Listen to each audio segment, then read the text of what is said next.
सो तुम्हें थ्योरी तो आती है बट तुम्हें लगता है कि तुमसे प्रॉब्लम सॉल्व नहीं हो पा रही है, और तुम्हें ऐसा भी लगता होगा कि सिर्फ तुम ही हो जिससे प्रॉब्लम नहीं सॉल्व हो पा रही है। तुम जान के सरप्राइज होगे कि 50% बच्चे फिजिक्स की प्रॉब्लम सॉल्व नहीं कर पाते हैं। क्यों? क्योंकि फिजिक्स की प्रॉब्लम सॉल्व करते समय आप फिजिक्स को मेमोराइज कर रहे होते हो, जबकि फिजिक्स सब्जेक्ट है विजुअलाइजेशन का। मेमोराइजेशन से काम नहीं चलेगा। तो गुरुजी, जैसी प्रॉब्लम आपको दिखाई देती है आप क्या करते हो? प्रॉब्लम को पढ़ने से पहले फॉर्मूलेस के बारे में सोचने लग जाते हो कि कौन से फॉर्मूलेस केस में एप्लीकेबल होंगे। बड़ी ऑब्वियस सी बात लगती है, यही तो सोल्यूशन होगा, क्योंकि इवेंचुअली तो फॉर्मूले से ही क्वेश्चन सॉल्व होगा। बट यही ट्रैप है, फॉर्मूले से प्रॉब्लम सॉल्व नहीं होती, अंडरस्टैंडिंग से प्रॉब्लम सॉल्व होती है। तो दो पर्टिकुलर चीज के बारे में सोचना, पहली चीज कि क्या निकालना है और दूसरी चीज क्या गिवन है क्वेश्चन के अंदर।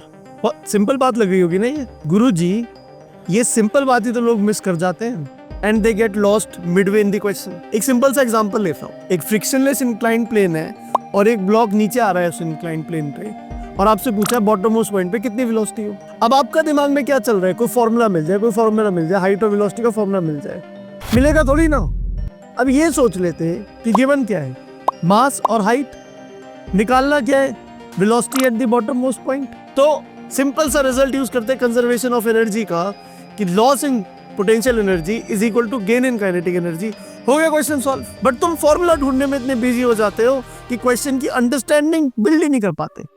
अगर एग्जामिनर को इस क्वेश्चन को मुश्किल बनाना है तो वो इस सरफेस को रफ कर देगा। अब आपको या तो ये समझ नहीं आएगा कि सरफेस रफ है तो क्या करें, या फिर आपको पता ही नहीं चलेगा कि सरफेस रफ दे रखी है एग्जामिनर ने। बट अगर मैंने जो स्ट्रेटेजी बताई वो फॉलो करिए गुरुजी, कि what is given and what is asked आपने लिखा हुआ है, तो फिर आपको ये पता चल जाएगा कि कोफिशिएंट ऑफ फ्रिक्शन दे रखा है उसमें, और जैसे ही वो आपको पता चला तो आपको पता चल जाएगा फ्रिक्शन की वैल्यू निकाल सकते हैं, और जैसे ही वो आपको पता चला तो आपको पता चल जाएगा वर्क डन बाय फ्रिक्शन निकाल सकते हो। तो बेसिक बात ये है कि जो मैं आपको लिखने के लिए बोल रहा हूँ इससे आपको बहुत सारी चीजों में क्लैरिटी मिलेगी और आप प्रॉब्लम को सॉल्व कर पाओगे। बट क्या ये कंप्लीट पिक्चर है?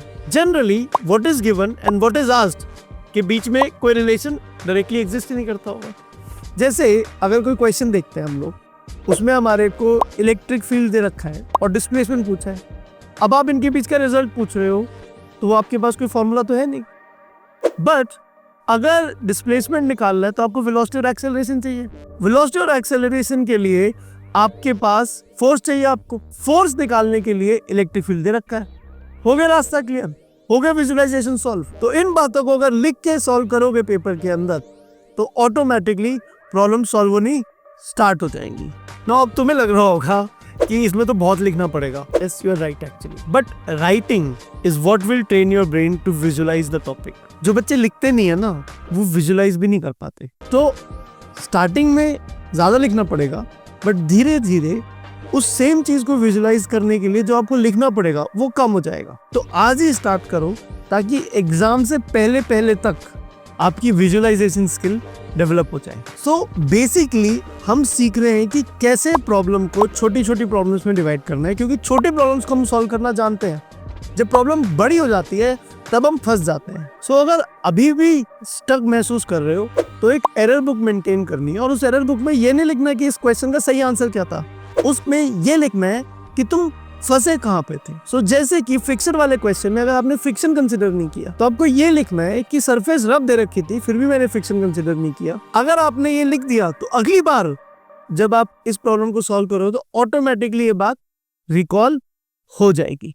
तो गुरुजी, प्रॉब्लम सॉल्व ना होने का एक और अनसीन रीजन भी होता है। क्या? एग्जाम के दौरान पैनिक। ये फाइनल एग्जाम में पता चलता है बहुत बार कुछ बच्चों को। तो अब इसके लिए क्या करना है आपको? इसके लिए करना है आपको प्रैक्टिस, टाइम लिमिट के अंदर दिए हुए टेस्ट जिनके मार्क्स कैलकुलेट करने हैं। प्रेशर की इतनी आदत डाल लो कि ये एग्जाम भी ऐसा लगे कि एक प्रैक्टिस सेशन ही हो रहा है। So Guruji, physics is not about solving 1000 problems, it is about कि हमें सोचना कैसे है। बेसिक स्टेप्स है कि सबसे पहले हम प्रॉब्लम को समझेंगे, फिर हम उसे विजुलाइज करेंगे, फिर उन विजुलाइजेशन में रिलेशन ढूंढेंगे, और फाइनली अगर कुछ प्रॉब्लम रही तो उसे रिफ्लेक्ट कर लेंगे। अगर आप ये चीजों को अच्छे से इमेजिन कर लेते हो तो even the most difficult problems will quietly whisper answers in your ear. अगर मॉक एग्जाम का एनालाइज करना है तो प्लेलिस्ट में एक वीडियो है जिसमें how to analyse your papers के ऊपर मैंने पूरी डिटेल में वीडियो बनाई हुई है। Also subscribe to our channel for more physics hacks.